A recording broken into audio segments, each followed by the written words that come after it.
Activity 10, page 98. Listen to the following and follow the instructions in your book for taking notes. Television commercial markets. Okay, let's make sure we understand something right away.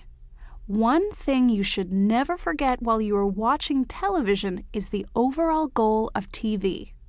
The television industry is a business. That's it. Television networks sell their audiences to advertisers. Advertisers spend a lot of money buying specific commercial time because they are interested in one thing: buying you, your time and attention. In other words, the advertisers are basically using you because the costs of the TV commercial are essentially passed on to you at the store, such as when you feel somehow persuaded to buy brand-named coffee rather than the store brand because you remember that cute commercial between the husband and wife making coffee together. So, going back to the title of the chapter in our textbook, do we watch TV for free? No, we don't. We actually pay a lot. Advertisements comprise about 25% of television time. In addition to commercials for products and services, TV time is also made up of 3 other types of non-program material. The first is promotional announcements, promos, designed to attract viewers to watch a particular program. The second is the ID, or the identification of the local station or national network. The last is the PSA, or the public service announcement. These are usually run for free or at very low cost to promote a charitable cause, such as fighting hunger in Africa or illiteracy in the U.S. These types of non-program material are convenient for the TV industry because they fill the leftover 15 and 30-second commercial slots.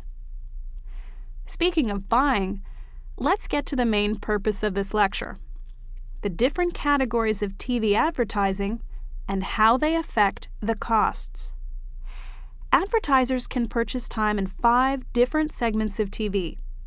Today, I'm going to give you some information about these 5 different categories so that you can see how the costs are assessed and why companies believe it's worth putting aside much of their budgets for these expenses. The first and largest category of the TV industry is the networks. Therefore, you can probably guess that network ads make up the largest component, and these are, the major networks: CBS, NBC, ABC, Fox, WB, and UPN. If an advertiser puts an ad on network TV, they're going to hit the most people because more people will see them at the same time. That's the big advantage. The cost varies, of course, depending on the length of the commercials. TV ads are generally sold in 30-second blocks. Tell me, how many commercials usually take place during one commercial break? 3 or 4? Yep. And within a single commercial break, you'll see commercials from several different companies for several different products or services: shampoo, cat food, new car, restaurant, upcoming TV show, etc. The cost of these 30-second blocks are usually negotiated between advertisers and networks based on the popularity or potential popularity of a program. Let's look at a more specific example of these costs. For a popular show like Friends, a 30-second ad during its last season averaged $473,500. This is the most expensive. The average for 30-second commercials in 2002 was about $115,799. Obviously, the costs depend on the type and size of the audience. Networks charge the most for TV shows that appeal to the 18 to 34-year-old audience. This is the most demographically desirable audience because this is the group of people with the highest purchasing power or disposable income for cosmetics, cars, clothing, etc. Also, Thursday nights, when Friends aired, has long been the highest-rated TV night of the week. The second type of TV commercial advertising is much less broad than a network. These are called spot ads.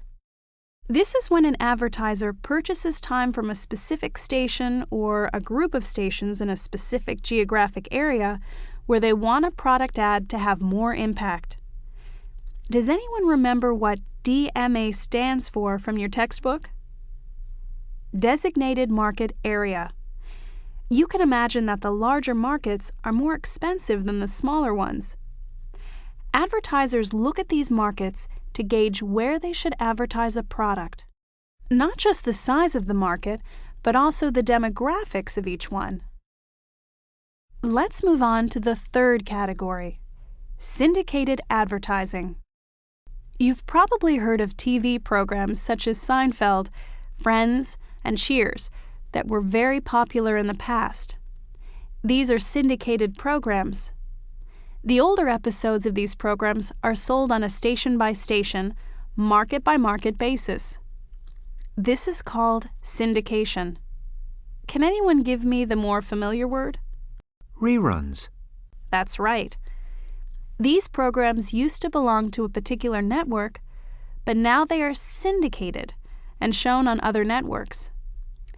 So that means that with this type of advertising, commercial time is purchased for specific syndicated shows on different stations all over the country. Advertisers feel they can often reach large audiences, like the network programs can, but the commercial slots during these syndicated programs are usually cheaper. Although network advertising remains the most popular, cable channel advertising, our fourth category, now attracts about 30% of the TV audience, according to some experts, and the audiences continue to increase. There is an important advantage to cable TV advertising. Advertisers can choose very demographically narrow audiences. Can you all name a few cable channels that target a specific audience? Golf Channel, the Food Channel, Home and Garden TV? The advertiser can target a specific group and not spend money with viewers who are probably not going to buy their product. For example, it makes sense that golf ball manufacturers can spend more money on the Golf Channel rather than waste money on a regular network. The last type, local advertising, is based on the city or community. This includes commercial time bought on either local stations or cable stations by local businesses. Local advertisers usually cannot afford the costs of primetime television, so they often have to use fringe time, which is the time just before and after prime time. However, a national company might help pay for the commercial time of local dealers if they sell their products. This is called cooperative advertising. As you can see, television does not really serve its viewers. It serves its advertisers first. You are just the middle person. How does TV make its money? From you.